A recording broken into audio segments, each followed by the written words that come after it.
मौलाना साहब, ये जो वसीम का नए कुरान को लेके बयान आया है, इस पे आपका क्या कहना है? बिस्मिल्लाहिर्रहमानिर्रहीम। देखिए, कुरान करीम से लेकर जो बयान आया कि कोई नया कुरान पेश किया जा रहा है, इस बयान की जितनी भी मजम्मत की जाए, निंदा की जाए, वो कम है। ये अफसोसनाक बयान है, निंदनीय बयान है, काबिल मजम्मत बयान है।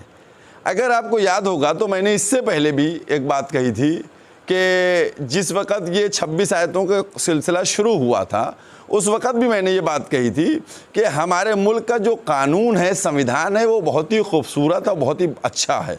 मैंने कहा था कि जो सुप्रीम कोर्ट में जाकर किया है, क्योंकि मुल्क में कानून ये है कि किसी भी मज़हब की किताब या धर्म के सिलसिले में दखल अंदाजी सुप्रीम कोर्ट नहीं करेगा। चनांचे वैसे ही हुआ जैसा मैंने अपनी पहली बाइट में इस बात को कहा था, और उसमें फ़कत वो पिटिशन खारिज नहीं की गई बल्कि जुर्माना लगाया गया। आपको समझने की ज़रूरत है कि जो कुरान करीम के सिलसिले में इस तरीके से बात की जा रही है, मैं ये समझता हूँ कि पूरा दुनिया में जहाँ जहाँ मुसलमान हैं, सब इस बात पर मुत्तहिद हैं कि हमारा एक कुरान है, 114 सूरे उसके अंदर, उसमें कोई इख्तिलाफ नहीं है।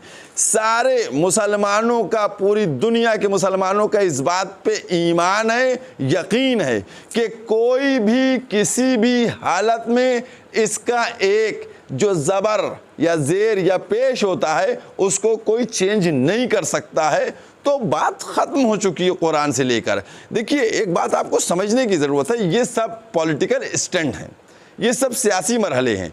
हमारे यूपी में आप देखिए, जिस वक़्त 135 करोड़ लोग कोरोना वबा में मुब्तला हैं, उस वक्त किस तरीके की गतिविधियां हमारे सूबे में हो रही, इसको आप देखिएगा।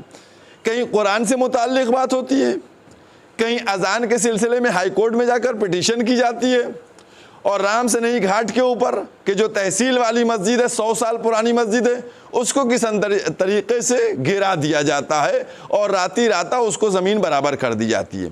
देखिए, ये जहन को और जो अभी मामलात हैं उन सबको, कोरोना में नाकामियाँ सामने आई हैं, उन सबको दबाने की कोशिश की जा रही है, और मज़हब की राजनीति और सियासत करके।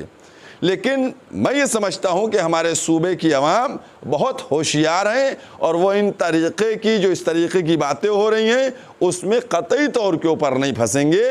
और आप मुतमईन रहिए, जितना जितना इलेक्शन करीब आएगा, 2022 करीब आएगा, इसी तरीके से जज्बात को भड़काने की कोशिश की जाएगी।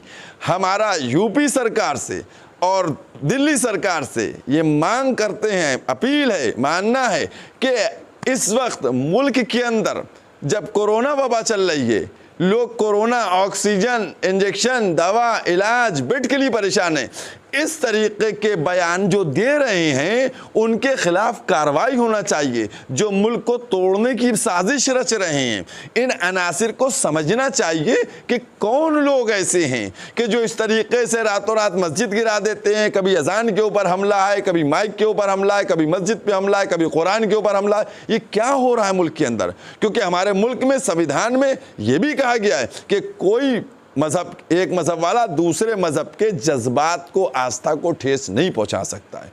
लिहाजा ये सब साजिश के तहत किया जा रहा है, सियासी हैं। और परवरदिगार आलम इंशाअल्लाह मुतमईन रहें कि परवरदिगार आलम कितने भी कोई आ जाए बात करने के लिए, कुरान मोजिज़ा है, वो एजाज़ है। आज दुनिया उसका जवाब न ला सकी तो जिनको उर्दू भी नहीं आती वो क्या उसके